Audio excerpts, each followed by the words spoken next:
ஒரு சீட் எடுத்துன்னு ஏன் நீ உக்காருங்க மேடம் பார்த்துடலாமா? அதுதான் நின்றுக்கிறேன் விடு உட்காந்துட்டாங்க ஜனங்க கால் விட்டு அதை உட்காந்து விடு உட்காருங்க.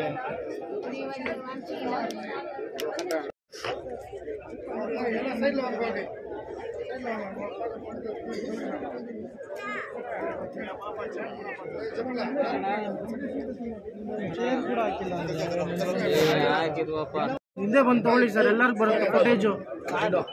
ದುರ್ಗಾ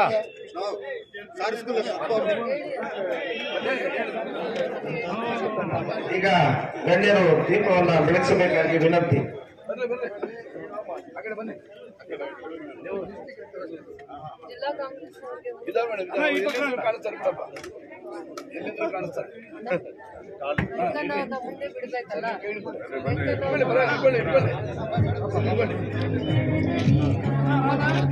ದುರ್ಗಾ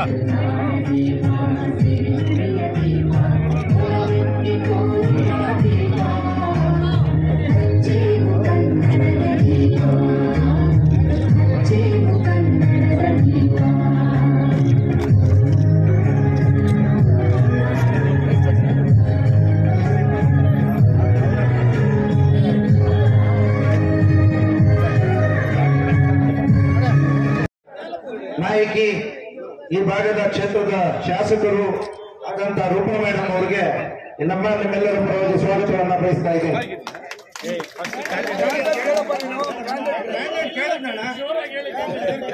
ಈಗ ನಿಮ್ಮೆಲ್ಲರ ನೆಚ್ಚಿನ ಅಭ್ಯರ್ಥಿ ಕೋಲಾರ ಲೋಕಸಭಾ ಕ್ಷೇತ್ರದ ಕಾಂಗ್ರೆಸ್ ಅಭ್ಯರ್ಥಿಯಾದ ಗೌತಮ್ ಅವರು ಬಂದಿದ್ದಾರೆ. ಅವರಿಗೆ ಎಲ್ಲರ ಪರವಾಗಿ ಸ್ವಾಗತವನ್ನ ಬಯಸ್ತಾ ಇದ್ದೇನೆ. ಹಾಗೆಯೇ ನಿಮ್ಮೆಲ್ಲರ ನೆಚ್ಚಿನ ನಾಯಕಿ ಈ ಭಾಗದ ಶಾಸಕರು ಆದ ರೂಪಾ ಮೇಡಮ್ ಅವ್ರಿಗೂ ಸ್ವಾಗತವನ್ನ ಬಯಸ್ತಾ ಇದ್ದೇನೆ. ಹಾಗೆ ಕೋಲಾರ ಡಿಸಿಸಿ ಬ್ಯಾಂಕಿನ ಅಧ್ಯಕ್ಷರಾದ ಜಿಲ್ಲಾ ಕಾಂಗ್ರೆಸ್ ಅಧ್ಯಕ್ಷರಾದ ಲಕ್ಷ್ಮೀನಾರಾಯಣ ಅವರು ಬಂದಿದ್ದಾರೆ. ಅವರಿಗೂ ಸ್ವಾಗತವನ್ನ ಬಯಸ್ತಾ ಇದ್ದೇನೆ. ಹಾಗೆ ಕೋಲಾರ ಚಿಕ್ಕಬಳ್ಳಾಪುರ ಮಿಲ್ಕಿಂಗ್ನ ಡೈರೆಕ್ಟರು ಮಾಜಿ ಅಧ್ಯಕ್ಷರಾದ ಜಯಸಿಂಹ ಕೃಷ್ಣಪ್ಪ ಅವರು ಬಂದಿದ್ದಾರೆ. ಅವರಿಗೂ ಸ್ವಾಗತವನ್ನ ಬಯಸ್ತಾ ಇದ್ದೇನೆ. ಹಾಗೆ ಕರ್ನಾಟಕ ಫಿಶರಿ ಫೆಡರೇಷನ್ ಚೇರ್ಮನ್ ಆದ ಲಕ್ಷ್ಮೀನಾರಾಯಣ ಅವರು ಬಂದಿದ್ದಾರೆ. ಅವರಿಗೂ ನಿಮ್ಮೆಲ್ಲರ ಪರವಾಗಿ ಸ್ವಾಗತವನ್ನ ಬಯಸ್ತಾ ಇದ್ದೇನೆ. ಎಪಿಎಂಸಿ ಅಧ್ಯಕ್ಷರಾದ ವಿಜಯರಾವ್ ರೆಡ್ಡಿ ಅವರು ಬಂದಿದ್ದಾರೆ. ಅವರಿಗೂ ಸ್ವಾಗತವನ್ನ ಬಯಸ್ತಾ ಇದ್ದೇನೆ. ಅದೇ ರೀತಿ ಹಿರಿಯ ಕಾಂಗ್ರೆಸ್ ಮುಖಂಡರಾದ ವೆಂಕಣ್ಣ ಅವರು ಬಂದಿದ್ದಾರೆ. ಅವ್ರಿಗೂ ಸ್ವಾಗತವನ್ನ ಬಯಸ್ತಾ ಇದ್ದೇನೆ. ಅದೇ ರೀತಿ ಕೆಪಿಸಿಸಿ ಜನರಲ್ ಸೆಕ್ರೆಟರಿ ಆದ ಹಾರ್ದಿಕ್ ಅವರು ಬಂದಿದ್ದಾರೆ. ಅವ್ರಿಗೂ ನಾನು ಸ್ವಾಗತವನ್ನ ಬಯಸ್ತಾ ಇದ್ದೇನೆ. ಅದೇ ರೀತಿ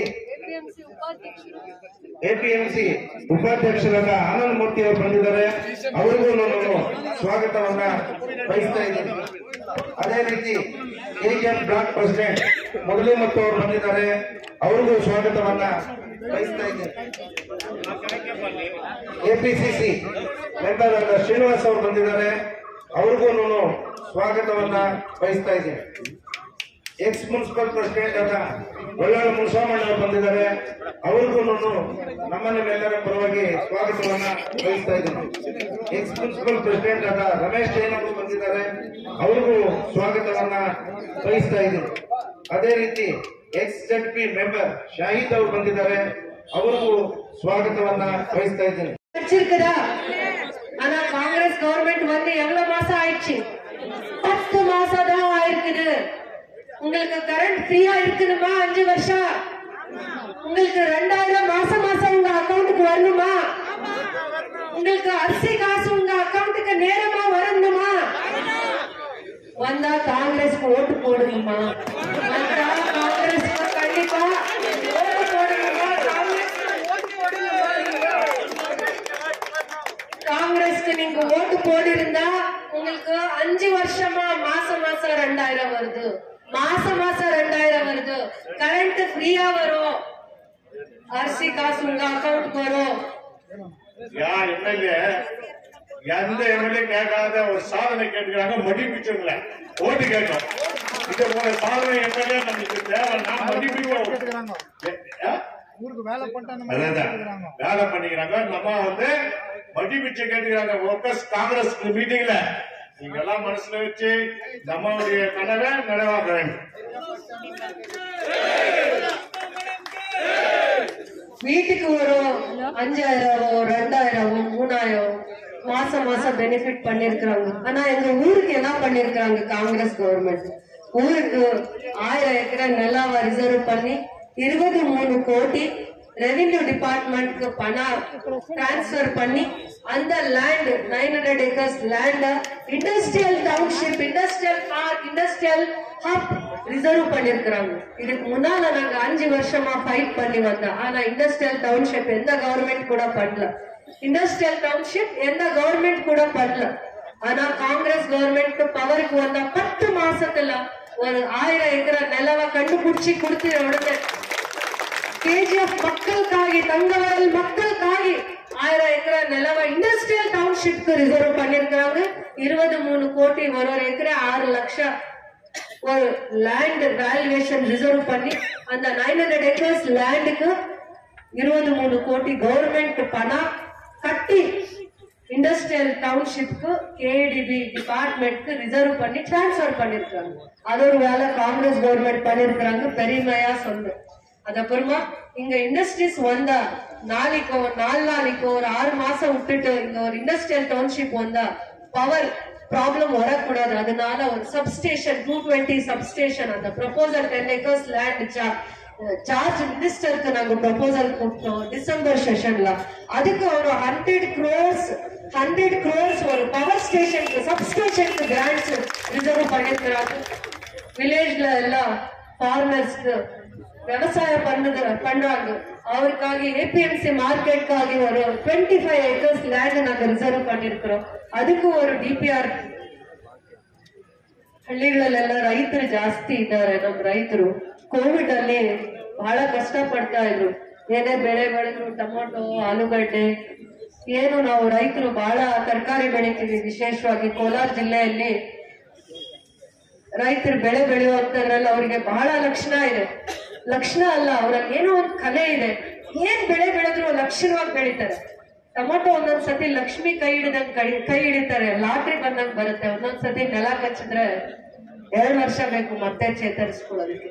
ಏನೇ ಬೆಳೆ ಬೆಳೆದ್ರು ಕೂಡ ನಾವು APMC ಮಾರ್ಕೆಟ್ ಎಲ್ಲಿ ಹೋಗ್ತೀವಿ ಅಂದ್ರೆ ಚೆನ್ನೈಗೆ ಹೋಗ್ಬೇಕಾಗತ್ತೆ, ಇಲ್ಲ ಆಂಧ್ರ ಅಲ್ಲಿರೋ ವಿಕೋಟ, ಇಲ್ಲ ಒಟ್ಟಹಳ್ಳಿ ಅಂತ ಆಂಧ್ರ ಅಲ್ಲೂ ಕೂಡ ಆ ಕಡೆ ಹೋಗುವಂತ ಪರಿಸ್ಥಿತಿ ನಮ್ ರೈತರಿಗಿದೆ. ಕೋಲಾರ್ ಹೋಗಲ್ಲ ನಮ್ ರೈತರೆಲ್ಲ. ನಮ್ ಇಡೀ ಕೋಲಾರ ಜಿಲ್ಲೆಯಲ್ಲಿರೋ ರೈತರು ಕೋಲಾರ್ ಹೋಗಲ್ಲ, ಕೋಲಾರಲ್ಲಿರೋ APMC ಮಾರ್ಕೆಟ್ ಹೋಗಲ್ಲ.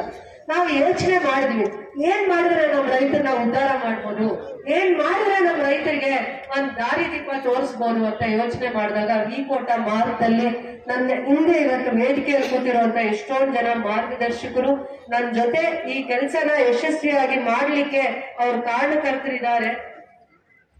ಯಾಕೆ ಅಂದ್ರೆ APMC ಮಾರ್ಕೆಟ್ ಮಾಡುವಂತದ್ರಲ್ಲಿ ಅವರ ಪರಿಶ್ರಮ ಇದೆ. 25 ಎಕರೆ 70 ಲಕ್ಷ ದುಡ್ಡನ್ನ ಕಟ್ಟಿ, ಸರ್ಕಾರಕ್ಕೆ ದುಡ್ಡನ್ನ ಕಟ್ಟಿ 25ರಿಂದ 30 ಎಕರೆ ಜಾಗವನ್ನ ಗುರುತಿಸಿದೀನಿ. ಅದನ್ನ ನಾವು 100 ಕೋಟಿ DPR ಮಾಡ್ತೀವಿ. ಇಡೀ ರಾಜ್ಯದಲ್ಲಿ ಮಾದರಿ ಆಗಿರುವಂತ ಹೈಟೆಕ್ APMC ಮಾರ್ಕೆಟ್ ಮಾಡೋದಕ್ಕೆ ನಮ್ಮ ಸರ್ಕಾರ ನಮ್ಮ ಜೊತೆ ನಿಂತಿದೆ ಅಂತ ನಾನು ಹೆಮ್ಮೆಯಿಂದ ಈ ವಿಚಾರನ ಹೇಳಲಿಕ್ಕೆ ಇಷ್ಟಪಡ್ತೀನಿ. ಸರ್ಕಾರ ಬಂದು 10 ತಿಂಗಳಲ್ಲಿ ನಾನು 5 ವರ್ಷಗಳಲ್ಲಿ ಏನೇನು ಕನ್ಸ್ಕೊಂಡಿದ್ದೆ ಅಥವಾ ಈ ಕ್ಷೇತ್ರದ ಜನ ಏನು ಕನ್ಸ್ಕೊಂಡಿದ್ರು, ಈ ಜಾಗದಲ್ಲಿ 15,000 ಕುಟುಂಬಗಳು ಬೆಳಗ್ಗೆ ಎದ್ರೆ 4 ಗಂಟೆಯಿಂದ ರಾತ್ರಿ 11 ಗಂಟೆವರೆಗೂ ಟ್ರೈನ್ ಅಲ್ಲಿ ಟ್ರಾವೆಲ್ ಮಾಡ್ತಾರೆ.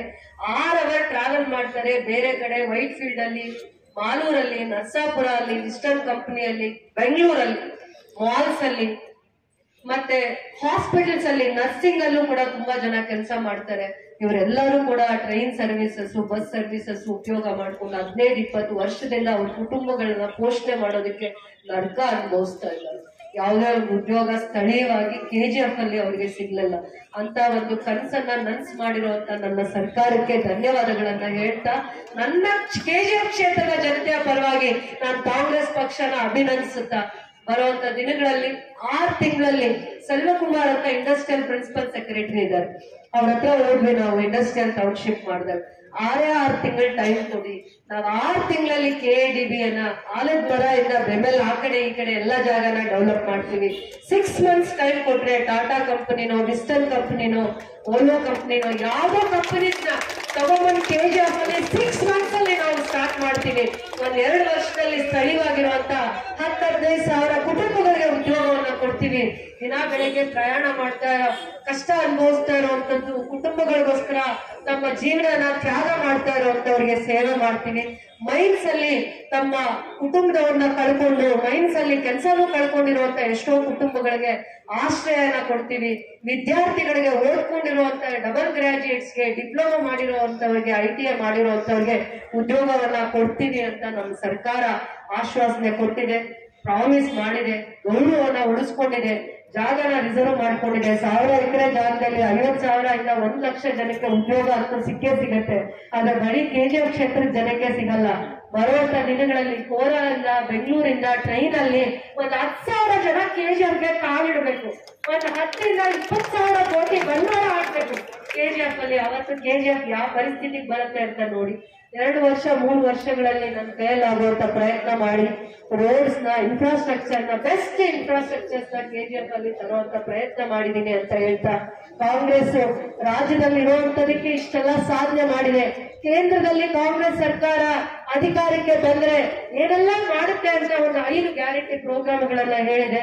ಪ್ರತಿಯೊಬ್ಬ ವಿದ್ಯಾವಂತರಿಗೆ, ಯಾರು ಗ್ರಾಜುಯೇಟ್ಸ್ ಇರ್ತಾರೆ, 1 ಲಕ್ಷ ಜನಕ್ಕೆ 1 ಲಕ್ಷ ರೂಪಾಯಿನ ಅಂದ್ರೆ 1 ಲಕ್ಷ ವೇತನ ಅಂದ್ರೆ ಸ್ಯಾಲರಿ ಸಿಗುವಂಗೆ ಗ್ರಾಜುಯೇಟ್ಸ್ಗೆ ಒಂದು ಅವಕಾಶ ಮಾಡ್ತೀವಿ ಅಂತ ಕಾಂಗ್ರೆಸ್ ಗ್ಯಾರಂಟಿ ಪ್ರೋಗ್ರಾಮ್ ಸೆಂಟ್ರಲ್ ಅಲ್ಲಿ ಹೇಳ್ತಾ ಇದೆ. ಪ್ರತಿ ಕುಟುಂಬದ ಮಹಿಳೆಗೆ 1 ಲಕ್ಷ ದುಡ್ಡು ಬರೋಂಗೆ ಮಾಡ್ತೀವಿ ಪ್ರತಿ ವರ್ಷ ಅಂತ ಆಶ್ವಾಸನೆಯನ್ನ ಕೊಡ್ತಾ ಇದೆ. ಎಲ್ಲಾ ರೈತರ ಸಾಲ ಮನ್ನಾ ಮಾಡ್ತೀವಿ. ಅವಾಗ ಮನಮೋಹನ್ ಸಿಂಗ್ ಅವರಿದ್ದಾಗ ಸಾಲ ಮನ್ನಾ ಮಾಡಿದ್ರು. ಎಲ್ಲಾ ರೈತರದು, ಬಡವರದು, ಕಷ್ಟದಲ್ಲಿರುವಂತವ್ರದ್ದು, SC ST ಅವ್ರದ್ದು ಹೆಚ್ಚಿನ ಸಂಖ್ಯೆಯಲ್ಲಿ ಸಾಲ ಮನ್ನಾವನ್ನ ಮಾಡಿದ್ರು 10-15 ವರ್ಷಗಳಿಂದ. ಅದೇ ರೀತಿ ಕಾಂಗ್ರೆಸ್ ಸರ್ಕಾರ ಅಧಿಕಾರಕ್ಕೆ ಬಂದ್ರೆ ರೈತರ ಸಾಲವನ್ನ ಮನ್ನಾ ಮಾಡ್ತೀವಿ. ಎಲ್ಲಾ ಬ್ಯಾಂಕ್ ನಲ್ಲಿ, ನ್ಯಾಷನಲೈಸ್ಡ್ ಬ್ಯಾಂಕ್ಸ್, ಕೋಆಪರೇಟಿವ್ ಬ್ಯಾಂಕ್ಸ್, ಎಲ್ಲಾ ಬ್ಯಾಂಕ್ಸ್ ಅಲ್ಲೂ ಸಾಲ ಮನ್ನಾ ಮಾಡ್ತೀವಿ ಅಂತ ಹೇಳ್ತಾ ಇದೀವಿ. ನರೇಗಾದಲ್ಲಿ ಇವತ್ತು 250 ರೂಪಾಯಿ ಅಷ್ಟೇ ನಮಗೆ ನರೇಗಾ ಅಲ್ಲಿ ದಿನಗೂಲಿ ಇರೋದು 250 ಇದೆ. ಕಾಂಗ್ರೆಸ್ ಸರ್ಕಾರ ಅಧಿಕಾರಕ್ಕೆ ಬಂದ್ರೆ ಪ್ರತಿದಿನ ನಿಮ್ಗೆ ಕೂಲಿ 400 ರೂಪಾಯಿ ಸಿಗುವಂತೆ ಮಾಡ್ತೀವಿ ಅನ್ನುವಂತ ಒಂದು ಒಳ್ಳೆಯ ಆಲೋಚನೆಯನ್ನ, ಮತ್ತೆ ಗ್ಯಾರಂಟಿ ಪ್ರೋಗ್ರಾಮ್ಸ್ ಹೇಗೆ ಕಾಂಗ್ರೆಸ್ ಸರ್ಕಾರ ಮಾಡಿತ್ತು ಕರ್ನಾಟಕ ರಾಜ್ಯದಲ್ಲಿ, ಅದೇ ರೀತಿ ಇವಾಗ ಕೇಂದ್ರದಲ್ಲಿ ಕೆಲವೊಂದು ಗ್ಯಾರಂಟಿ ಪ್ರೋಗ್ರಾಮ್ಸ್ ಬಗ್ಗೆ ಅವೇರ್ನೆಸ್ ಅನ್ನ ಕೊಡ್ತಾ ಇದೆ. ಕಾಂಗ್ರೆಸ್ ಸರ್ಕಾರ ಕೇಂದ್ರದಲ್ಲಿ ಮಾಡಿದ್ರೆ ಇಡೀ ದೇಶ ಉದ್ಧಾರ ಆಗುತ್ತೆ. ಇದನ್ನ ಗಮನದಲ್ಲಿ ಇಟ್ಕೊಂಡು ನೀವು ವೋಟ್ ಹಾಕ್ಬೇಕು ಅಂತ ಕೇಳ್ತಾ ನಾನು ನಿಮ್ಮನ್ನ ಬೇಡ್ತಾ ಇದ್ದೀನಿ, ನಾನು ನಿಮ್ಮ ಹೆಣ್ಮಗು ಬೇಡ್ತಾ ಇದ್ದೀನಿ. ನಾನು ನಿಮ್ಮನೆ ಹೆಣ್ಮಗು ಆಗಿ, ನಿಮ್ ಜೊತೆಯಲ್ಲಿ ಹುಟ್ಟಿರೋ ತಂಗಿಯಾಗಿ, ಮಗಳಾಗಿ ನಾನು ಬೇಡ್ಕೊಂತಾ ಇದ್ದೀನಿ. ಖಂಡಿತ ಕಾಂಗ್ರೆಸ್ ಪಕ್ಷನ ನನಗಿಂತ ಅಧಿಕೃತವಾಗಿರುವಂತ ಮತಗಳನ್ನ ಆಶೀರ್ವಾದದ ಮುಖಾಂತರ ಕೊಟ್ಟು ಕಾಂಗ್ರೆಸ್ ಅಭ್ಯರ್ಥಿ ಆಗಿರುವಂತ ಗೌತಮ್ ನನ್ನ ಸೋದರರನ್ನ ನೀವು ಗೆಲ್ಲಿಸಬೇಕು ಅಂತ ಹಿರಿಯವಾಗಿ ಇವತ್ತು ಪ್ರೀತಿಯಿಂದ, ಭಕ್ತಿಯಿಂದ, ಶ್ರದ್ಧೆಯಿಂದ ಕಾಂಗ್ರೆಸ್ ಪಕ್ಷದ ಸಭೆಯನ್ನ ಯಶಸ್ವಿಯಾಗಿ ಮಾಡಿರುವಂತ ನಿಮ್ಮೆಲ್ಲರಿಗೂ ಕೂಡ ನನ್ನ ಕೋಟಿ ಕೋಟಿ ನಮನಗಳನ್ನು ಹೇಳ್ತಾ ಥ್ಯಾಂಕ್ ಯು. ಎಲ್ಲರಿಗೂ ಕೂಡ ನನ್ನ ಹೃದಯ ಆಗೋದಿಲ್ಲ. ಯಾರು ನೋಡಿದ್ರೆ ಹಳ್ಳಿ ಕಡೆಯಿಂದ ಬರೋದಿಲ್ಲ. ಅದಕ್ಕೆ ಕಬಲ್ ಜನಾಂಗದವರು ಹಿಡ್ಕೊಂಡ್ಬಂದು ಅವ್ರ ಪ್ರಾಣ ಬಿಟ್ಟು ಮೈನ್ಸ್ ಪಡೆದು ಹೋಗಿ ಬಂಗಾರ ಬರ್ತಾ ಇದ್ರು. ಕಬಲ್ ಜನ KGF ಇರ್ತಕ್ಕಂಥವ್ರು ಅವ್ರನ್ನ ಇದೇ ಕ್ಷೇತ್ರದಲ್ಲಿ 47ನೇ ಇಸ್ವಿನಲ್ಲೇ ಫಸ್ಟ್ MRA ಕಳಿಸಿದ್ರು. ಆಮೇಲೆ ಅವ್ರು 6 ಸರಿ MP ಆಗಿದ್ರು, 4 ಸರಿ ಮಿನಿಸ್ಟರ್ ಆಗಿದ್ರು, ನೆಹರು ಕ್ಯಾಬಿನೆಟ್ ಅಲ್ಲಿ ಇದ್ರು, ಇಂದಿರಾ ಗಾಂಧಿ ಕ್ಯಾಬಿನೆಟ್ ಅಲ್ಲಿ ಇದ್ರು. ಆಮೇಲೆ ಬೇಕಾದಷ್ಟಿದೆ. ನಾನು ಯಾಕೆ ಹೇಳ್ತಾ ಇದ್ದೀನಿ ಅಂತಂದ್ರೆ MB ಅವ್ರ ಬಗ್ಗೆ ನನ್ನ ತಂದೆ ನಾನು ಹೇಳ್ತಾ ವರ್ಷದ பின்னாடி இப்போ பாக்குற KGF வேற அவ்வளவு டெவலப்மெண்ட் ஆகுது. இதுக்கெல்லாம் மேடத்துக்கு நாங்க தேங்க்ஸ் சொல்லணும். நீங்க இந்த மாசம் 26th எனக்கு ஓட்டு போடுங்க. நான் உங்களுக்காக உங்க வீட்டு பிள்ளையாக நான் வேலை செய்யறேன். உங்க அண்ணனும் உங்க தம்பியும் ஒரு மகளை என்னவோ நினைச்சு எனக்கு ஓட்டு போடுங்கள். நான் டெல்லிக்கு போய் உங்களுக்கு என்ன நியாயமா கிடைக்கும் எல்லாம் இங்க தர வைக்கிறேன். உங்களுக்கு லோக்கல் மேடம் இருக்காங்க, அவரு கூட நானும் இருக்கேன். உங்களுக்கு என்ன வேணும் நிறைய ப்ராப்ளம்ஸ் இருக்கு. அதெல்லாம் ನಾನು சால்வ் பண்றேன். உங்க பாதுகாப்புக்கு ನಾನು இருக்கிறேன். ಇಷ್ಟು ಹೇಳಿ ನಾನು 26ನೇ ತಾರೀಕು ದಯವಿಟ್ಟು ಹೆಚ್ಚಿನ ಮತದಾನ ಆಗಬೇಕಾಗಿದೆ. ಈ KGF ಇದೇ ಅಭ್ಯರ್ಥಿಯ ಹಣೆ ಬರ ಅಂತ ಬದಲಿಸೋದು. ಅದಕ್ಕೆ ನಿಮ್ಮ ಮೇಲೆ ಹೆಚ್ಚಿನ ಜವಾಬ್ದಾರಿ ಇದೆ. ಪ್ರತಿಯೊಂದು ಬೂತ್ಗಳಲ್ಲೂ ನೀವು ಹೆಚ್ಚು ಓಟ್ ಹಾಕ್ಸ್ಬೇಕು. ನನ್ನನ್ನು ಗೆಲ್ಸಿ ನಿಮ್ಮ ಮನೆ ಮಗನಾಗಿ, ನಿಮ್ಮ ಅಣ್ಣ ತಮ್ಮನ, ನಿಮ್ಮ ಸಹೋದರನಾಗಿ ನಿಮ್ಮ ಕೆಲಸ ನಾನು ಮಾಡ್ತೀನಿ ಅಂತ ಹೇಳ್ತಾ ನನ್ನ ಕಾಂಗ್ರೆಸ್ ಮೇಲೆ ಗುಬೆ ಕೂರಿಸಿ ಕಾಂಗ್ರೆಸ್ ಕಳ್ಳರು ಅಂತ ಹೇಳಿ ಓಟ್ ಹಾಕ್ಸ್ಕೊಂಡು ಜನಗಳನ್ನ ಯಾಮಾರಿಸಿದ್ರು. ಇದೆಲ್ಲರಿಗೂ ಈಗ ಜನಗಳಿಗೆ ಗೊತ್ತಾಗಿದೆ.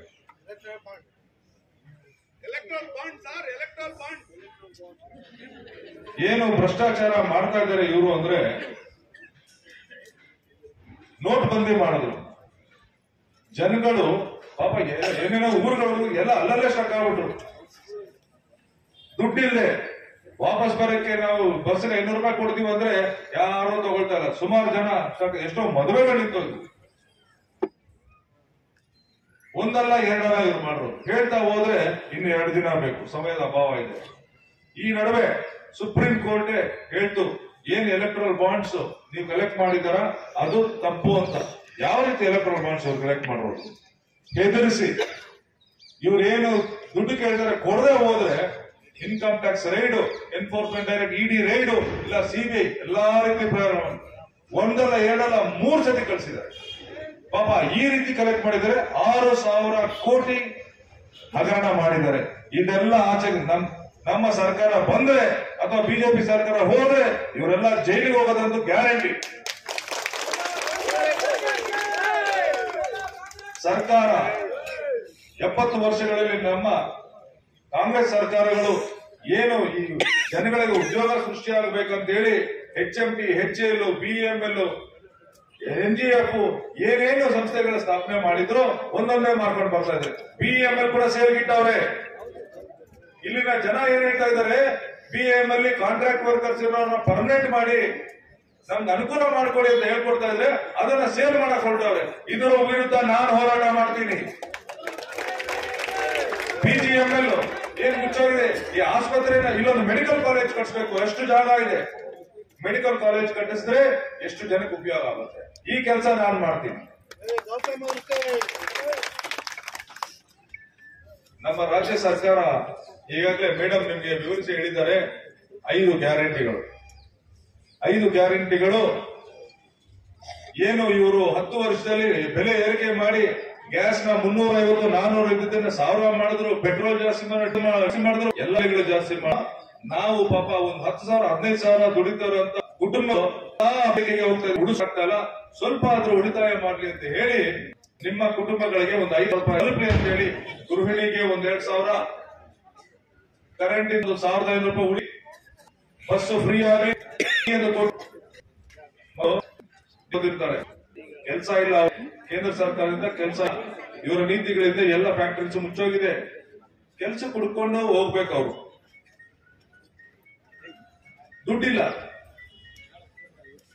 அவன் போய் அப்பா கிட்ட எவ்வளவு மாட்ட கேட்கிற காசு, அப்பா நான் எனக்கு காசு கொடு, நான் போயிட்டு வேலை தேடி நான் வேலை எடுத்துட்டு வரேன். அவனுக்கு ஒரு மாசம் கேட்கிறான், 2 மாசம் கேட்கிறான், வேலையை கிடைக்கலையே, என்ன செய்யுது? அதுக்கு காங்கிரஸ் யோசிச்சாங்க என்ன பண்ண முடியும். அப்பா கிட்ட கேட்கறப்பா, நானே உனக்கு 3000 ரூபாய் தரேன், நீ ஒரு வருஷம் 2 வருஷம் டைம் எடுத்துக்கோ, வேலை தேடி வேலை வாங்கிக்கோ ಅಂತ ಹೇಳಿ 3,000 ರೂಪಾಯಿ ಕೊಡ. ಇದು ತಪ್ಪಾ? ಇದು ಕೊಡ್ತಾ நீங்க ಜನನೆಲ್ಲ சோம்பேறி பண்றீங்க, டாக்ஸ் எல்லாம் நீங்க ಜಾಸ್ತಿ பண்ணிட்டு இவங்களுக்கு ஃப்ரீயா கொடுக்குறீங்க. ஒன்னும் தப்பில்லையா அதுல? ಏನ್ ಹೆಲ್ಪ್ ಮಾಡೋದು ತಪ್ಪಾ?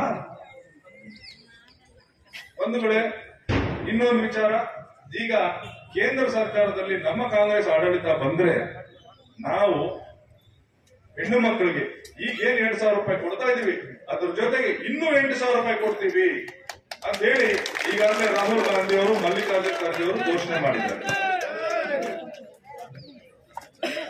ನಮ್ಗೆ ಎಷ್ಟು ಉಪಯೋಗ ಆಗುತ್ತೆ? ನಾವೇನು ಸೋಂಬೇರಿಗಳಾಗಲ್ಲ, ಏನೋ ಸ್ವಲ್ಪ ಉಳಿಸ್ಕೊಳ್ತೀವಿ.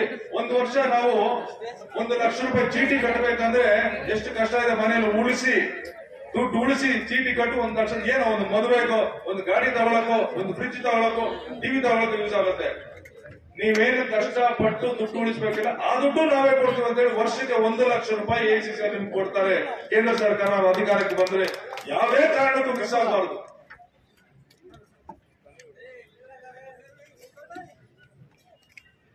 ನಿಮಗೆ ಬಂಗಾರಪೇಟೆ ಅತಿ ದೊಡ್ಡ ರೈಲ್ವೆ ಸ್ಟೇಷನ್, ಇಡೀ ದೇಶದ ಎಲ್ಲಾ ರೈಲುಗಳು ಬಂದು ಹೋಗುತ್ತೆ.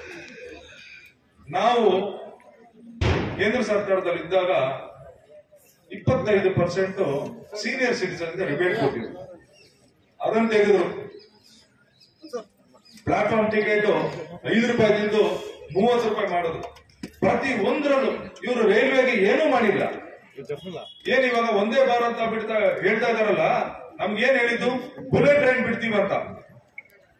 ಇವರು ಬುಲೆಟ್ ಟ್ರೈನ್ ಎಲ್ಲ ಬಿಟ್ಟಿದ್ದು ಹಳೇ ಟ್ರೈನ್ಗಳನ್ನ ತಗೊಂಡೋಗಿ ಪಾಂಡಿಚೇರಿಯಲ್ಲಿ ಮಾಡಿಫೈ ಮಾಡಿಸಿ ಮೂತಿ ಈ ತರ ಮಾಡಿ ಈಗ ಬಿಟ್ಬಿಟ್ಟು ಅದರ ಬುಲೆಟ್ ಟ್ರೈನ್ ಅಂತ. ಅದೇನು ಸ್ಪೀಡ್ ಆಗಿ ಹೋಗಲ್ಲ, ಇದಕ್ಕಿಂತ ಅರ್ಧ ಗಂಟೆ ಸ್ಲೋಗೆ ಹೋಗುತ್ತೆ. ಅದಕ್ಕೆ ಒಂದೇ ಭಾರತ ಅಂತೆ. ಅದ್ರಲ್ಲಿ ಬಡವರು ಕೂಡ ಟ್ರಾವೆಲ್ ಮಾಡಕ್ ಆಗಲ್ಲ, ಅದು ಶ್ರೀಮಂತರಿಗೆ.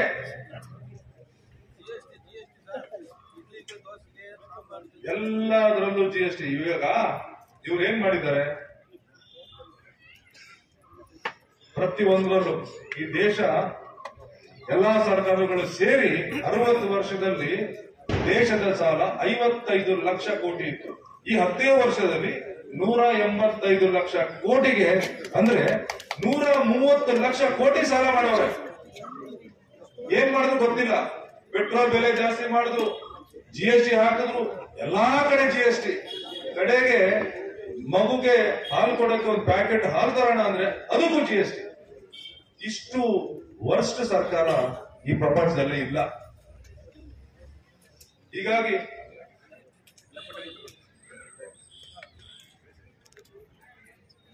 ಈ ಸರ್ಕಾರನ ಉರುಳಿಸಬೇಕು. ಕಾಂಗ್ರೆಸ್ ಸರ್ಕಾರ ಸ್ಥಾಪನೆ ಆಗಬೇಕು. ನಾಳೆ ಬಾಬಾ ಸಾಹೇಬ್ ಅಂಬೇಡ್ಕರ್ ಅವರ ಜಯಂತಿ. ಅಡ್ವಾನ್ಸ್ ಆಗಿ ನಿಮಗೆ ಶುಭಾಶಯಗಳು ತಿಳಿಸ್ತಾ ಇದ್ದೀನಿ. ಬಾಬಾ ಸಾಹೇಬ್ ಅಂಬೇಡ್ಕರ್ ಬರೆದಿರುವಂತ ಸಂವಿಧಾನ ಎಲ್ಲರಿಗೂ ಸಮಪಾಲು ಸಮಬಾಳು, ನಮ್ಮ ಸಮಾಜದಲ್ಲಿ ಎಲ್ಲರೂ ಒಂದೇ ಆಗಿರಬೇಕು, ಬಡವರನ್ನ ಮೇಲೆತ್ತಿ ಶ್ರೀಮಂತರ ಅಥವಾ ಮಧ್ಯಮ ವರ್ಗದವರ ಲೆವೆಲ್ ಬರಬೇಕಂತ ಹೇಳಿ ಒಂದು ಅದ್ಭುತವಾದ, ಈ ಪ್ರಪಂಚದಲ್ಲೇ ಉತ್ತಮವಾದ ಕಾನ್ಸ್ಟಿಟ್ಯೂಷನ್ ಬರೆದವರು.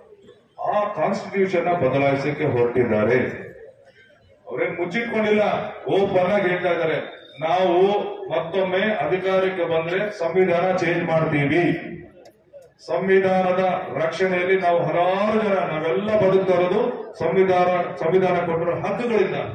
ಆ ಸಂವಿಧಾನ ಹೋದ್ರೆ ನಮ್ ಗತಿ ಏನಾಗುತ್ತೆ? ನಾವೇನೋ ಅಂಬೇಡ್ಕರ್, ಜ್ಯೋತಿಬಾ ಫುಲೆ ಇಂಥ ಮಹಾನ್ ನಾಯಕರು ಅವರು ಮಾಡಿರೋ ಕೆಲಸಗಳಿಂದ ನಮ್ಗೆ ರಿಸರ್ವೇಶನ್ ಸಿಕ್ಕಿ ನಾವೊಂದು ಗೌರವವಾಗಿ ಸಮಾಜದಲ್ಲಿ ಬಾಳ್ತಾ ಇದೀವಿ. ಆದ್ರೆ ಹೀಗೆ ಮುಂದುವರೆದ್ರೆ, ಬಿಜೆಪಿ ಸರ್ಕಾರ ಹೀಗೆ ಮುಂದುವರೆದ್ರೆ ಮುಂದೆ ನಮ್ಮ ಮಕ್ಕಳಿಗೆ ಮೊಮ್ಮಕ್ಕಳಿಗೆ ಹಾಕೊಳ್ಳೋಕೆ ಬಟ್ಟೆ ಕೂಡ ಇರಲ್ಲ ಅಂತ ನೀವು ಚೆನ್ನಾಗಿ ತಿಳ್ಕೊಳ್ಳಿ. ಬಹಳ ಗಂಭೀರವಾದ ವಿಷಯ. ಯಾವುದೇ ಕಾರಣಕ್ಕೂ ಬಿಜೆಪಿ ಬರಬಾರದು.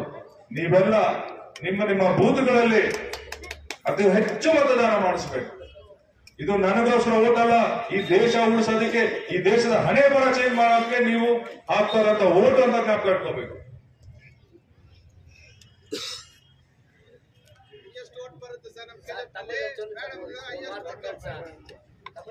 ನಾಳೆಗೆ ಹೊಸ ವರ್ಷ, ಪುದು ವರ್ಷ, ಎಲ್ಲರಿಗೂ புத்தாண்டு வாழ்த்துக்கள். நீங்கள்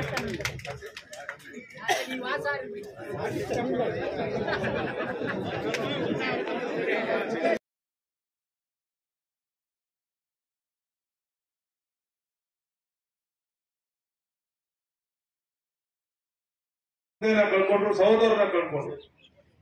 ಇವರು ಕರೋನಾ ಸಮಯದಲ್ಲಿ 28,000 ಕೋಟಿ ಹಗರಣ ಮಾಡ್ತಾರೆ. ನಮಗೆ ಮಾಸ್ಕ್ ಇಲ್ಲ, ಸಿಲಿಂಡರ್ ಇಲ್ಲ, ಆಕ್ಸಿಜನ್ ಇಲ್ಲ, ಜನ ಬೀದಿ ಹೇಳ್ತಾ ಇದ್ದಾರೆ. ಅಂತ ಸಂದರ್ಭದಲ್ಲೂ ಕೂಡ ಇವರು ದುಡ್ಡು ಮಾಡ್ತಾರೆ. ಏನ್ ಹೇಳಿದ್ರು ಇವರು? 15 ಲಕ್ಷ ಕಾಂಗ್ರೆಸ್ ಅವ್ರ ಮೇಲೆ ಗೂಬೆ ಕೂಡಿಸಿ ನಾಯಕಿ ಕ್ಷೇತ್ರದ ಶಾಸಕಿ ನಿಮ್ಮೆಲ್ಲ ಪ್ರೀತಿ ಸಹೋದರಿ ಮೇಡಮ್ ಕೋಲಾರ ಅಧ್ಯಕ್ಷ ಲಕ್ಷ್ಮೀ ಅವರೇ,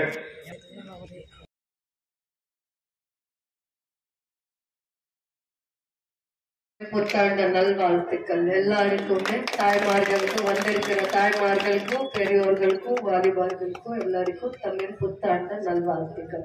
ನಾಳೆ ಅಂಬೇಡ್ಕರ್ ಜಯಂತಿ ಇದೆ. ಖಂಡಿತ 9 ರಿಂದ 10 ಗಂಟೆಗೆ ನಮಗೂ ಚುನಾವಣಾಧಿಕಾರಿ ಅವರು ಸಮಯ ಅವಕಾಶ ಕೊಟ್ಟಿದ್ದಾರೆ. ಖಂಡಿತ ಅಲ್ಲಿ ಗಾರ್ಲ್ಯಾಂಡ್ ಮಾಡೋದಕ್ಕೆ ನೀವೆಲ್ಲರೂ ಭಾಗಿಯಾಗಬೇಕು ಅಂತ ಹೇಳ್ತಾ, ಅಧಿಕೃತವಾಗಿರುವಂತಹ ಅಭ್ಯರ್ಥಿ ಗೌತಮ್ ಅವರು ಇವತ್ತು ವೇದಿಕೆಯನ್ನು ಉದ್ದೇಶಿಸಿ ಮಾತಾಡ್ತಾರೆ. ಅಂತಂದ್ರೆ ಏನು ಪ್ರತಿಫಲ ಅಪೇಕ್ಷೆ ಇಲ್ಲದೆ ಇಷ್ಟೊಂದು ಜನ ನೀವು ನಮ್ಮ ಕೆ.ವಿ. ಗೌತಮ್ ರಾವ್ನ ಆಶೀರ್ವಾದ ಮಾಡೋದಕ್ಕೆ ಈ ದೊಡ್ಡ ಜನಸಂಖ್ಯೆಯಲ್ಲಿ ಬಂದಿದ್ದಾರಲ್ಲ, ಇದೇ ನೋಡಿ ನನಗೆ ಭಾರಿ ಖುಷಿ ಆಗ್ತದೆ. ನಾವು ಮೇಡಮ್ ಅವ್ರನ್ನ 53,000 ಮತಗಳ ಅಂತರದಿಂದ ನೀವು ಗೆಲ್ಲಿಸಿದ್ದೀರಿ. ದಯವಿಟ್ಟು ಇನ್ನೂ ಒಂದು 10-20,000 ಮತಗಳ ಹೆಚ್ಚಿನ ಅಂತರದಿಂದ ನಮ್ಮ ಶ್ರೀ ಕೆ.ವಿ. ಗೌತಮ್ ರಾವ್ನ ದಯವಿಟ್ಟು ಆಯ್ಕೆ ಮಾಡಬೇಕು ಅಂತ ತಮ್ಮಲ್ಲಿ ಕೋರ್ಕೊಡ್ತಾ ಇದ್ದೀವಿ. ಏನಂತಂದ್ರೆ ನಮ್ಗೆ ಜಾಸ್ತಿ ಅವಕಾಶ ಇಲ್ಲ. ನಮ್ಗೆ ಏನು ಸರ್ಕಾರ ಕೊಟ್ಟಿದೆಯೋ ನಮ್ಗೆ ನೀವೇ ಎಲ್ಲ ಕೇಳಬೇಕಂತ ಪರಿಸ್ಥಿತಿ ಇದೆ.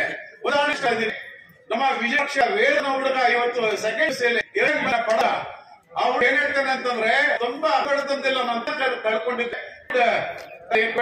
ನಮ್ಮ ಈ ಕೂಲಿ ನಾಲಿಗೆ ಹೋಗ್ತಾರೆ. ನಾನು ಇದನ್ನ ಏನು ಗೃಹದಲ್ಲಿ ಹಣ ನಮ್ಮ ಕುಟುಂಬಸ್ಥೋ ಹಣದಿಂದ ನಾನು ಸೆಕೆಂಡ್ ರ್ಯಾಂಕ್ ಬಂದಿದ್ದೀನಿ ಇಡೀ ರಾಜ್ಯ ಅಂತ ಹೇಳ್ತಾರಲ್ಲ, ಇದಕ್ಕಿಂತ ಒಂದು ಸಾರ್ಥಕತೆ ನಮ್ಮ ಸಿದ್ದರಾಮಯ್ಯನವರ ನೇತೃತ್ವದ ಸರ್ಕಾರ ಮತ್ತು ನಮ್ಮ ಡಿ.ಕೆ. ಶಿವಕುಮಾರ್ ಅವರ ನೇತೃತ್ವದ ಸರ್ಕಾರಕ್ಕಿಂತ ಇದಕ್ಕಿಂತ ಒಂದು ದೊಡ್ಡ ಆಶೀರ್ವಾದ ಇಲ್ಲ ನಾನು ಭಾವಿಸ್ತಾ ಇದ್ದೇನೆ. ಹಾಗೆಯೇ 5 ಗ್ಯಾರಂಟಿಗಳ ಜೊತೆ ನಮಗೆ ಒಂದು ದೊಡ್ಡ ಗ್ಯಾರಂಟಿ ಅಂತಂದ್ರೆ ರೂಪಾ ಮೇಡಮ್ ಅವರ ಗ್ಯಾರಂಟಿ. ಯಾಕೆಂತಂದ್ರೆ ಅವ್ರಿಗೆ ಎಷ್ಟೊಂದು ಅಭಿವೃದ್ಧಿ ಪರವಾದಂತ ಕೆಲಸಗಳು ಮಾಡ್ತಾ ಇದ್ದಾರೆ ಅಂತಂದ್ರೆ ನನಗೆ ಗೊತ್ತಾಗ್ತದೆ. ನಮ್ಮ ರಾಜ್ಯದ ನಾಯಕರುಗಳು ಸಹ ಮುಖ್ಯಮಂತ್ರಿಗಳು ಆದಿಯಾಗಿ ಉಪಮುಖ್ಯಮಂತ್ರಿಗಳು ಮತ್ತು ದೊಡ್ಡ ದೊಡ್ಡ ಕ್ಯಾಬಿನೆಟ್ ದರ್ಜೆ ಸಚಿವರು ರೂಪಾ ಮೇಡಮ್ ಅವರ ಬಗ್ಗೆ ಒಳ್ಳೆ ಅಭಿಪ್ರಾಯ ಇಟ್ಕೊಂಡಿದ್ದಾರೆ. ಯಾಕೆಂತಂದ್ರೆ ಅವರಿಗೆ ಜನಜೀವನದಲ್ಲಿ ಸದಾ ಮಿಳಿತವಾಗಿ ಜನರ ಜೊತೆ ಕೆಲಸ ಮಾಡುತ್ತದ್ದು ಅವರಿಗೆ ದೊಡ್ಡ ಇಷ್ಟವಾದಂತ ಕೆಲಸ.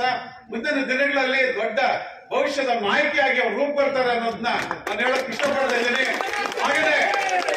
ಹಾಗೇನೆ ನಮ್ಮ ಅಭ್ಯರ್ಥಿಯಾದಂತ ಶ್ರೀ ಕೆ.ವಿ. ಗೌತಮ್ ರವರು ಅವರದೇ ಆದಂತ ಈ ನಮ್ಮ ಕೋಲಾರ ಜಿಲ್ಲೆಗೆ, ಕೋಲಾರ ಕ್ಷೇತ್ರಕ್ಕೆ ನಾನು ಏನು ಮಾಡಬಹುದು ಅಂತ ಹೇಳ್ಬಿಟ್ಟು ಅವರದೇ ಆದಂತ ಒಂದು ಸ್ವಂತ ಪ್ರಣಾಳಿಕೆಯನ್ನು ಇಟ್ಕೊಂಡಿದ್ದಾರೆ.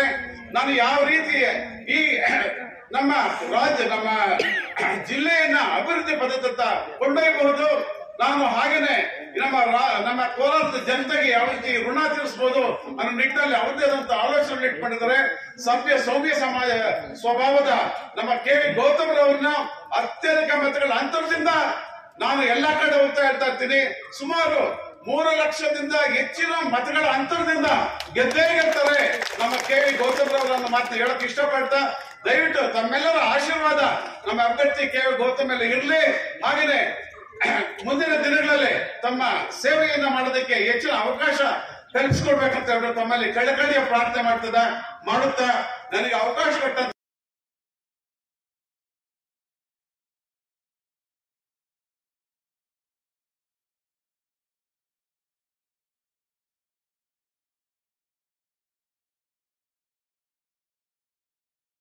ಹೇಳ್ಕೊಳ್ಳುವಂತದ್ದನ್ನ ನಾನು ಇಷ್ಟಪಡ್ತೀನಿ. ಹಿರಿಯರಾಗಿರ್ಬೋದು, ನಮ್ಮ ದೇಶದಲ್ಲಿ ಕೆಲವೊಂದು ನಾಯಕರು 10 ವರ್ಷದಿಂದ ಅಧಿಕಾರದಲ್ಲಿದ್ದಾರೆ. ಆದ್ರೆ ಒಳ್ಳೆ ದಿನಗಳನ್ನ ತಂದಿದಾರ ಇಲ್ವಾ ಅನ್ನುವಂಥದ್ದನ್ನ ನಾವು ಪ್ರಶ್ನೆ ಮಾಡ್ಕೋಬೇಕಾಗತ್ತೆ. ರೈತರಿಗೆ ಒಳ್ಳೆ ದಿನವನ್ನ ತಂದುಕೊಟ್ಟಿದಾರ, ಕಾರ್ಮಿಕರಿಗೆ ಒಳ್ಳೆ ದಿನವನ್ನ ತಂದುಕೊಟ್ಟಿದಾರ, ಬಡವರಿಗೆ ಒಳ್ಳೆ ದಿನವನ್ನ ತಂದುಕೊಟ್ಟಿದಾರ, ಕಷ್ಟದಲ್ಲಿರುವಂತವ್ರು, ಕೆಲಸ ಇಲ್ಲದೆ ಓದ್ಕೊಂಡಿರುವಂತ ವಿದ್ಯಾವಂತ ಯುವಕರು, ಲಕ್ಷಾಂತರ ವಿದ್ಯಾವಂತ ಯುವಕರಿಗೆ ಏನು ಒಳ್ಳೇದ್ ಮಾಡಿದ್ದಾರೆ ಅಂತ ನೀವು ಹಿಂದೆ ತಿರುಗಿ ನೋಡಿದಾಗ ಚರಿತ್ರೆಯಲ್ಲಿ 10 ವರ್ಷಗಳ ಕಾಲ ಅಧಿಕಾರವನ್ನ ಕೊಟ್ಟಿದ್ವಿ, ಯಾವುದೇ ಒಂದು ಸಾಧನೆಯನ್ನ ಮಾಡಲಿಲ್ಲ. ಆದ್ರೆ ಕಾಂಗ್ರೆಸ್ ಸರ್ಕಾರ ನುಡಿದಂತ ನಡೆದಿದೆ. ಯಾವುದೇ ಕಾರ್ಯಕ್ರಮಗಳನ್ನ ತಂದಿದ್ರೆ ಬಡವರನ್ನ ಉದ್ಧಾರ ಮಾಡುವಂತದ್ದು, ರೈತರಿಗೆ ಗೌರವ ಆಗಿರುವಂತ ಜೀವನ, ಕಾರ್ಮಿಕರು, ಹೆಣ್ಮಕ್ಳು, ವಿದ್ಯಾರ್ಥಿಗಳಿಗೆ ಒಳ್ಳೆ ಜೀವನವನ್ನ ಕೊಡುವಂತ ಕಾರ್ಯಕ್ರಮಗಳನ್ನ ತಂದಿದೆ ಅಂತ ನಾನು ಬಹಳ ಹೆಮ್ಮೆಯಿಂದ ಹೇಳಲಿಕ್ಕೆ ಇಷ್ಟಪಡ್ತೀನಿ. ಹೆಣ್ಮಕ್ಳಿಗೆ ಸ್ವತಂತ್ರ ಬಂದಾದ್ಮೇಲೆ ಯಾವತ್ತೂ ಕೂಡ ಇಷ್ಟು ಪಾರದರ್ಶಕವಾಗಿ ಹೆಣ್ಮಕ್ಳ ಅಕೌಂಟ್ಗೆ ಗೃಹಲಕ್ಷ್ಮಿ ಯೋಜನೆಯನ್ನ ತಂದು 2,000 ಅವರ ಅಕೌಂಟ್ಗೆ ಹಾಕುವಂತ ದೂರದೃಷ್ಟಿ ಕಾಂಗ್ರೆಸ್ ಸರ್ಕಾರಕ್ಕೆ ಬಿಟ್ರೆ ಯಾವ ಸರ್ಕಾರಕ್ಕೂ ಅದು ಬರಲಿಲ್ಲ ಅಂತ ಹೆಮ್ಮೆಯಿಂದ ಹೇಳ್ತೀನಿ. வீட்டு தலைவிக்கு 2000 வந்திருக்குதாம்மா? வீட்டு தலைவி அக்கௌண்ட்டுக்கு 2000 அக்கௌண்ட்டுக்கு வந்திருக்குதா மாசம் மாசம்? வீட்டு தலைவிக்கு யாராருக்கு 2000 வந்திருக்குது கை தூக்க முடியுமா? யாராருக்கு 2000 வந்திருக்குது? யாரு வீட்டுல கரண்ட் ஃப்ரீயா வந்திருக்குது? யாருக்கு பஸ் ஃப்ரீயா இருக்குது? யாருக்கு 80 காசு உங்க அக்கௌண்ட்ல விழுந்து இருக்குது? உங்க அக்கௌண்ட்டுக்கு 80 காசு 2000 உங்க அக்கௌண்ட்டுக்கு கரண்ட் ஃப்ரீ. राहुल गांधी के, सोनिया गांधी के, राहुल गांधी के, केशवप्पा की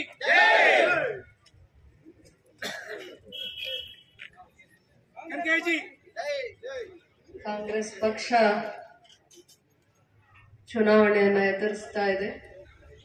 ಅಧಿಕೃತವಾಗಿರುವಂತಹ ಅಭ್ಯರ್ಥಿ KGF ನ ಚಿನ್ನದ ನಾಡಿನ ಮಣ್ಣಲ್ಲಿ ಇವತ್ತು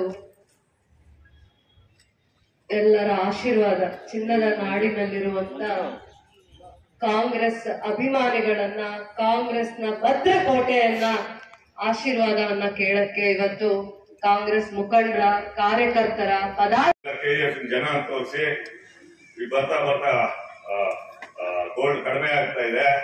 ಇಲ್ಲಿನ ಜನಾಂಗಕ್ಕೆ ಏನಾದ್ರು ಆಗ್ಬೇಕು ಅನ್ನೋ ದೃಷ್ಟಿನಲ್ಲಿ ಬೆಮೆಲ್ ಫ್ಯಾಕ್ಟರಿ ಅಂತ ಕೊಟ್ರು.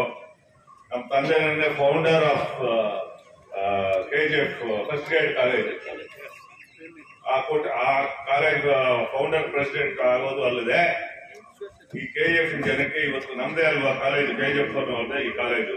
ಇಲ್ಲಿ 3,000 ಜನ SCಗಳು ವಿದ್ಯಾರ್ಥಿಗಳಿದ್ರು ನಮ್ಮ ತಂದೆಯಿಂದ. ಇವಾಗ ಎಷ್ಟಿದಾರೋ ನನಗೆ ಗೊತ್ತಿಲ್ಲ.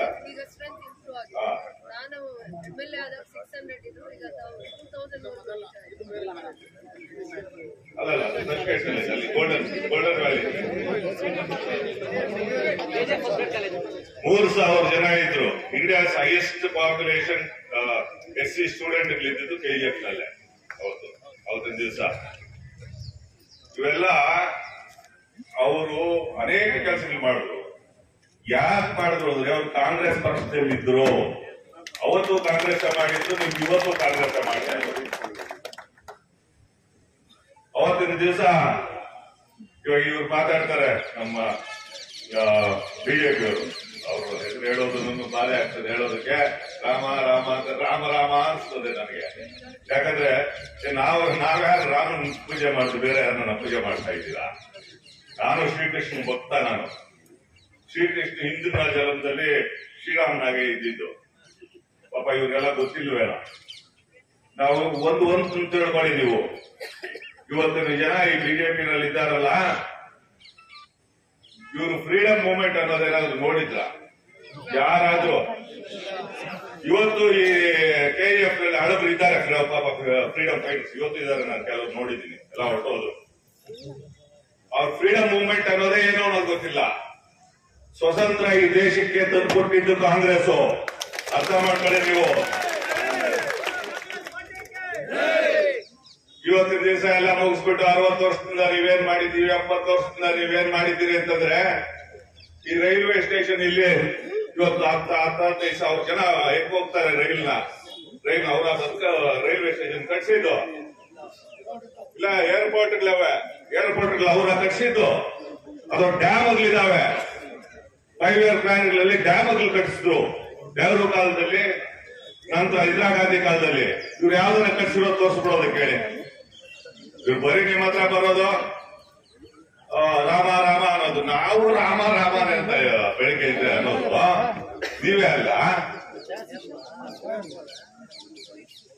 ನಾವು ಕಾಂಗ್ರೆಸ್ನವರು ನೀವು ಯೋಚನೆ ಮಾಡಬೇಕು. ಜನ ದಯವಿಟ್ಟು ಮಹಿಳೆಯರು ಹೆಚ್ಚಿನ ಸಂಖ್ಯೆಯಲ್ಲಿದ್ದೀರಿ. ಇವತ್ತಿನ ದಿವಸ ಯಾವ ಸರ್ಕಾರನೂ ಕೊಡದೇ ಇರತಕ್ಕಂತ ಒಂದು ಸವಲತ್ತುಗಳನ್ನ ಹೆಣ್ಮಕ್ಳು ಕೊಟ್ಟಿದ್ದಾರೆ. ಜೊತೆಗೆ ನಮ್ಮ ಒಬ್ಬ MLA ಕೂಡ ಹೆಣ್ಮಗುವನ್ನು ಕೊಟ್ಟಿದ್ದಾರೆ. ನಾನು ಹೆಣ್ಮಗುನ ಅಂತ ಯಾಕಂತೀನಿ ಅಂದ್ರೆ ನಾನು ಬಹಳ ನಾನು ಸೀನಿಯರ್ ಸಿಟಿಸನ್, ನಾನು 65 ವರ್ಷ. ಆಗ ಅವತ್ತಿಂದಾನು ಅಷ್ಟೇ, ಇವತ್ತವರೆಗೂ ಕಾಂಗ್ರೆಸ್ ಇವತ್ತು ನಮ್ಮನ್ನೆಲ್ಲ ಕಾಪಾಡ್ಕೊಂಡು ಹೋಗ್ತಾ ಇರೋದು. ದಯವಿಟ್ಟು ಯೋಚನೆ ಮಾಡಿ, ಹೆಂಗಸರಿಗೆ ಬಸ್ ಫ್ರೀ ಅದನ್ನೆಲ್ಲ ಹೇಳ್ತಾರೆ, ಎಲ್ಲ ಹೇಳಿದ್ದನ್ನೇ ಹೇಳ್ತಾ ಇದ್ರೆ ಪ್ರಯೋಜನ ಇಲ್ಲ. ಬಸ್ಸು ಯಾರಾದ್ರೂ ಬಸ್ ಹೆಂಗಸರು ಎಲ್ಲದ್ರಲ್ಲಿ ಎತ್ಕೊಂಡು ಹೋಗ್ಬೋದು. ಯೋಚನೆ ಮಾಡಿ, ತಾವೇ ಗಮನದಲ್ಲಿ ಇಟ್ಕೊಂಡು ಯೋಚನೆ ಮಾಡಿ.